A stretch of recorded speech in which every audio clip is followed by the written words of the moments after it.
whatever that represented to somebody to. I think I'm in a good place where it's like, okay, so for example, my mom, I think, was a really wonderful role model in this sense because when I was 12, our family lost everything financially.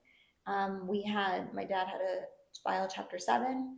Our house was foreclosed on. We lived down the street in a very beautiful house in Gannon, and we had to move.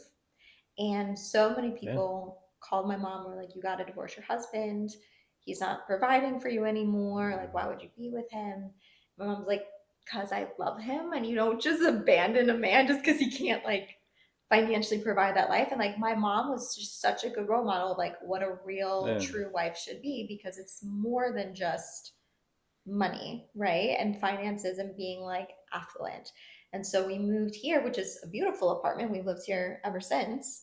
But like my mom and my dad worked through it. And there was a big adjustment to lifestyle. And for like the first time, like when, I grew up going to Jewish schools, which are private, they're very expensive.